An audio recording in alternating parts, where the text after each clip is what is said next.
लूका के 16वें बाब में यीशु मसीह एक तमसील फरमाते हैं। ये बहुत दिलचस्प है क्योंकि हम देखते हैं कि तमसील एक असल कहानी नहीं होती, लेकिन ये एक बड़ी सच्चाई को जाहिर करती है। और यीशु ने कलाम के इस बाब में एक हैरत अंगेज सच्चाई हम पर जाहिर की है।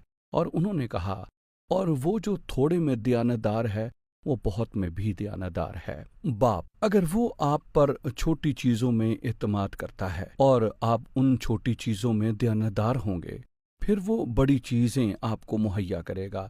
और बस हमें छोटी चीजों में दयानतदार होने की जरूरत है। खुदा ने हमारी खिदमत को बरकत दी है। मैं अब तक 50 बरस से ज्यादा इंजील की मनादी करता रहा हूँ, और लोग कहते हैं, सैमी तुम्हें ये सब हैरत अंगेज मौका कैसे मिला? मुझे आपको एक बात बतानी है। ये छोटी चीजों के वसीले से था। एक वक्त में एक कदम उठाने से मुझे एक छोटी चीज पता लगी। मैं मशरकी बर्लिन जाना चाहता था। मैं मगरबी बर्लिन में मनादी कर रहा था, और उस वक्त वो शहर बटा हुआ था। मशरकी बर्लिन कम्युनिस्ट था, मगरबी बर्लिन आज़ाद था।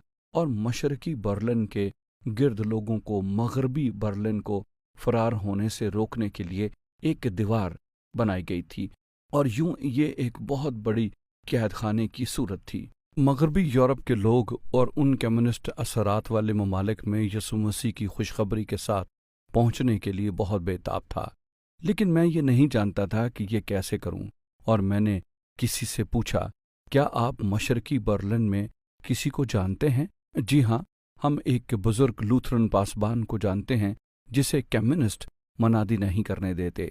और उन्होंने मुझे बताया कि वो कहाँ था, और मैं गया और बुजुर्ग शख्स को उनकी रहायशगाह पर मिला। मैं कभी नहीं भूलूंगा कि उन्होंने क्या कहा। उन्होंने कहा, नौजवान, अगले साल यहाँ मशरकी बर्लिन में 1 लाख कम्युनिस्ट दहरिए नौजवानों ने इकट्ठा होना है, ताकि उन्हें कम्युनिज्म के लिए दुनिया को जीतने के लिए तरबियत दी जाए। तुम यहाँ आने और उन्हें यीशु मसीह के बारे में बताने के लिए दुआ करो। अच्छा, मैं हैरान हो गया। मैंने कहा, वो मुझे ऐसा कभी नहीं करने देंगे।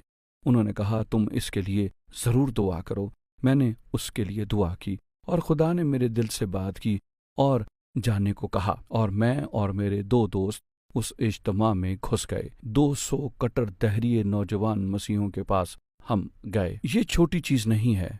बहुत से लोग बड़े काम करना चाहते हैं, लेकिन कोई भी छोटी चीज़ नहीं करना चाहते। लेकिन यीशु ने इस तमसील में कहा, अगर वो आप पर छोटी चीज़ों में भरोसा कर सकता है, तब वो आप पर बड़ी चीज़ों पर भी भरोसा करेगा।